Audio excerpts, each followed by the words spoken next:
Kui oled jõudnud oma ideed arendada, prototüüp ehitada ning sellega mängida, on aeg seda teistega jagada.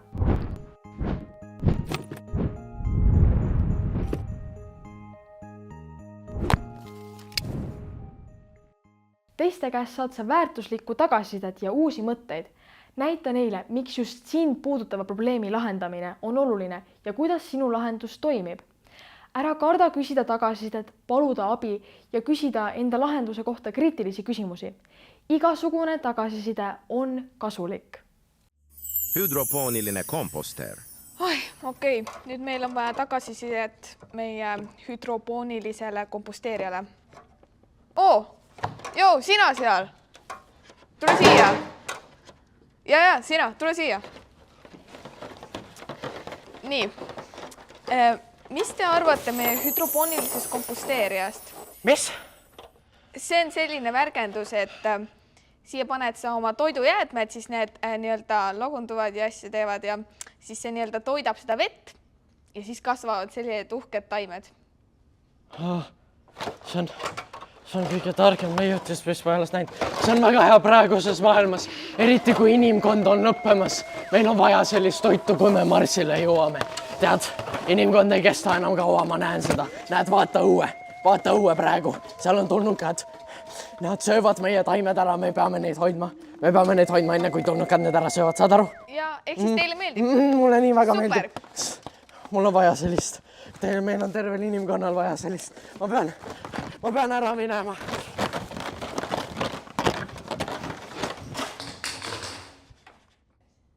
Hei, sina seal, kuule, valge kiivri ja roheliste kõrvaklappidega. Tule siia, tule, ära korda. Mis? Nii, tule räägi nüüd, mis sa arvad nüüd meie siis sellest hüdropoonilisest komposteerijast?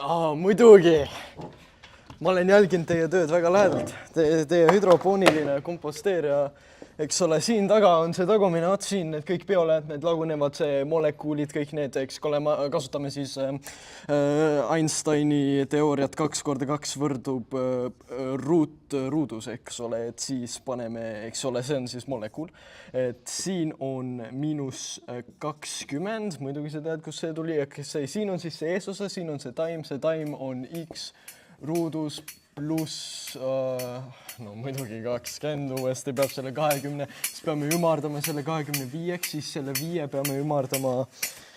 Okei, siin on veel üks taim, eks ole, seal on piis on 0, sest et see on ju hernekujuline, vaata, siis see on hernes ruudus. Keegi ei tea, kui palju aega hiljem. Okei, nagu siin näed, eks ole, siis kiirus jagatud teepikkusega on siis kapsaenergia. Kapsaenergiast saab leida porgandi ümbermõõdu. Porgandi ümbermõõdus saab panna siia veel, näed siin, paneme siia joone, see on siis 2 hernega kuubis ja siis see veel jagatud 1-ga. Okei. Suur tänu nüüd selle toreda esitluse eest ja siin nende korralike huvitavate matemaatiliste valemite eest, mida ma arvan, mida tegelikult ei ole olemas.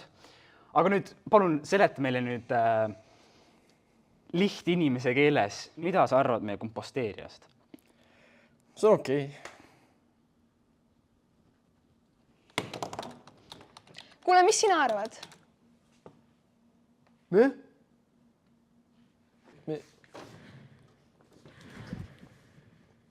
Mis? Mis see on?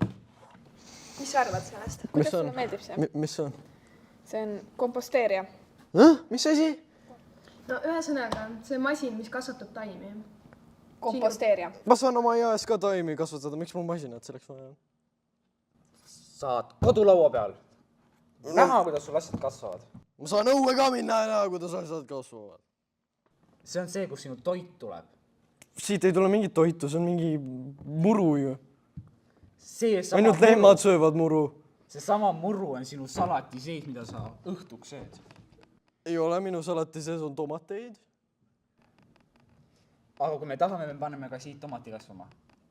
Ma kuulan. No olgu. Ütleme siis need kurgid ja salati lehed, mida sa ära ei söönud, paned sa siia sisse, siis nad lagunevad ära, saad näha ja vaata siis veel keerutada. Mis need lagunevad, need pole kivid ju. No, Need pole majad, ainult majad lagunevad. aga nad on, ainult kivi ka ei lagune ja majad. Lagunevad küll. Oled näinud midagi muud lagunemas või? Jaa, Näiteks? muru. Muru ei lagune, oled näinud seda kuidagi? Okei, aga lihtsalt ütle meile, mida sa arvad meie komposteerijast? Kuidas ma saan arvamust anda mingil asjal, mis isegi ei, mis asi see on? Mis siin tegema peab? Mis see on isegi? Aga vahet pole. Me oleme täpselt samasse punkti jõudnud, kus me ennem olime, nii et suur tänu selle eest, mis sa meile andsid. Me nüüd lähme ja räägime targemate inimestega.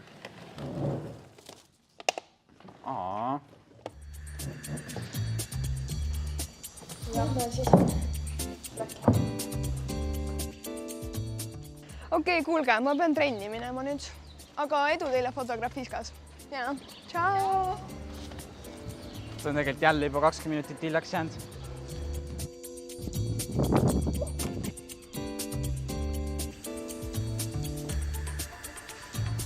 Tere, Peeter! Mul on nüüd teile siit selline lihtne küsimus, et mida te arvate meie hüdropoonilisest komposteerijast? Tere! Tundub väga huvitav seadeldis. Miks just need karbid või mis see taust nendel on? Jäätise karbid, taaskasutus saab jällegi uuesti nii-öelda siis ringlusse panna. Ja kas seemned olete ka mõelnud kaasa panna selline starter kit või muld ja seemned näiteks või? Seda võib ka tegelikult mõelda sellisena, aga võib-olla lasta pigem inimestel ise mõelda, lasta oma loomusel lennata, et seemneid on ju meil poes, nii et hullub, nii et. Ja siin ülemises kastis siis toimub komposteerimine, siit langeb kõik see ramm siia vee sisse, mis siis käib ringi ja ega mul ei olegi nagu, kui te saate paljundage neid masinaid ja tehke suuremaks ja ma saan siia restorani ka omal paar tükki talveks võtta, nii et ma arvan, et see hüdrofooniline kasvatus on tulevik ja õnn pääse teie tootmisel kindlasti. Suur aitäh teile, Peeter! Olemegi jõudnud disainprotsessi esimese ringi lõppu. Loodetavasti on ka sinu idee saanud uut hingamist ja värskeid vaatenurki. Tänases osas nägime, kuidas Peeter ja Paula kaasasid oma lahenduse arendamisse erinevaid inimesi, jagades oma prototüüpi ja saades kasulikku tagasisidet. Mis järgmiseks? Viia ellu kõik need vajalikud muutused, et meie idee paremaks muuta. Pea meeles, et jagamine ei ole peatüki lõpp, vaid hoopis uue algus.